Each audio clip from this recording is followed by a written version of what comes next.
আসসালামু আলাইকুম viewers, welcome back to my channel. Viewers, আজকে আমি আস্ত ডালের বড়া নিয়ে হাজির হয়েছি। অ্যাকচুয়ালি আজকের এই রেসিপিটা আম্মু করছে, বাট আমি ভয়েস কভার করছি। তো আজকের এই রেসিপিটা কীভাবে তৈরি করা যায়, লেটস সি। অ্যাট ফার্স্ট একটি বলে নিয়ে নিচ্ছে অ্যাঙ্কার ডাল বা বুটের ডাল। অ্যাড করে দিচ্ছেন পেঁয়াজ কুচি,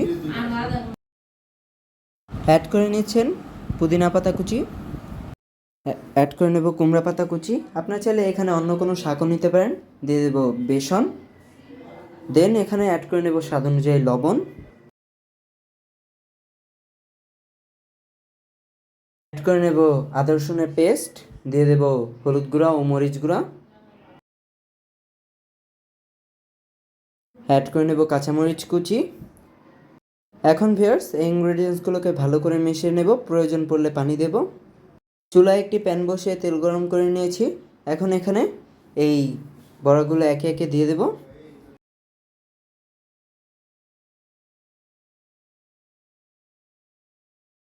এগুলোকে উল্টিয়ে নেব। আর ভিউয়ার্স, এগুলোকে ভালো করে উল্টিয়ে পাল্টে ভাজতে হবে, তা না হলে কাঁচা থেকে যাবে।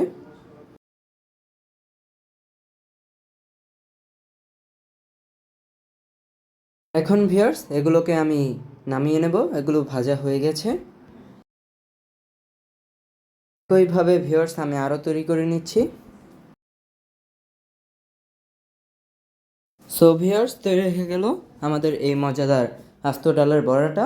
আপনারা চাইলে ইফতারিতে পেঁয়াজুর পরিবর্তে এটা রাখতে পারেন। আই থিঙ্ক আপনাদের কাছে ভালোই লাগবে। আর এটা খুবই মুড়মুড়ে অ্যান্ড ভিতর দিক দিয়ে পুরো সিদ্ধ হয়ে গেছে। আই থিঙ্ক ভালো লাগবে। আপনাদের কাছে ভিডিওটা ভালো লেগে থাকলে ভিডিওটা অবশ্যই বেশি করে শেয়ার করবেন। আর সবাই ভালো থাকবেন। আল্লাহ হাফেজ।